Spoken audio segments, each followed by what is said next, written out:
मित्रहो, घटस्थापनेपासूनचे पुढचे 10 दिवस स्त्री शक्तीचा मोठा जागर असतो.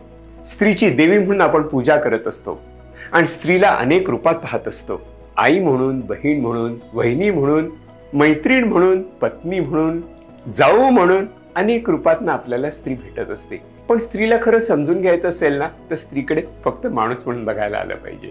आणि स्त्रीचा माणूस म्हणून विचार करायचा असेल तर स्त्रीचं मानसशास्त्र समजून घ्यायला पाहिजे. स्त्रीचं मानसशास्त्र पुरुषांपेक्षा वेगळं असतं का? काही प्रमाणात असतं, कारण तिचं मनोविश्व वेगळं असतं. तिच्या मनातली स्वप्न वेगळी, भावना वेगळे, तिचे विचार वेगळे.